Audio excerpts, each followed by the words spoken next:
18, 19 ଏବଂ 20 ତାରିଖ 18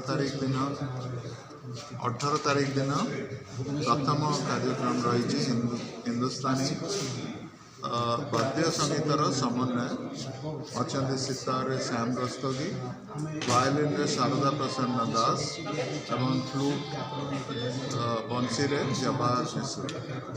ଦ୍ୱିତୀୟରେ କଣ୍ଠ ସଙ୍ଗୀତ ଅଛି ହିନ୍ଦୁସ୍ତାନୀ କଣ୍ଠ ସଙ୍ଗୀତ ବିଦୁଷୀ ସାନିଆ ପଟାନକର ଯିଏକି ପୁଣେରୁ ଆସୁଛନ୍ତି। ଦ୍ୱିତୀୟ ଦିନ 19 ତାରିଖ କାର୍ତ୍ତିକ ଚନ୍ଦ୍ର ସାହୁ ପୁରୀର ଯିଏ ଓଡ଼ିଶୀ କଣ୍ଠ ସଙ୍ଗୀତ ପରିବେଷଣ କରିବେ।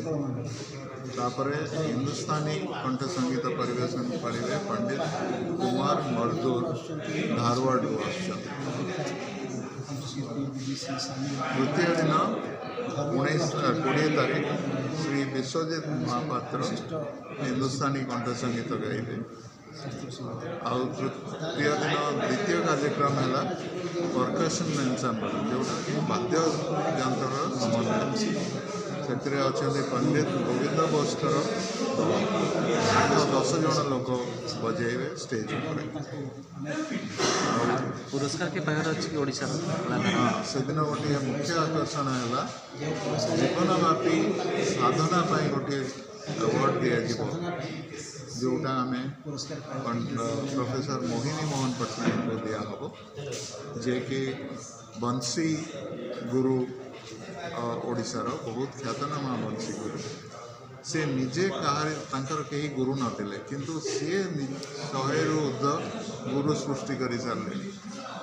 ଆଉ ତାଙ୍କର ଯେଉଁ ଦିଆହେବ ଆୱାର୍ଡ଼ ସେଇଟା ଲେଟ୍ ସର୍ଦ୍ଦାର ରାଜେନ୍ଦ୍ର ସିଂଙ୍କ ନାଁରେ ଦିଆହେବ।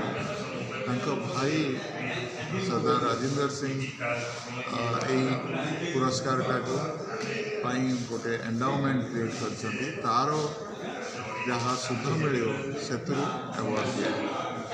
ଏହି ବର୍ଷର ପୁରସ୍କାରରେ ରହିଛି 60,000 ଟଙ୍କାର ଅର୍ଥରାଶି, ଗୋଟିଏ ଉତ୍ତରୀୟ ଏବଂ ମାନପତ୍ର।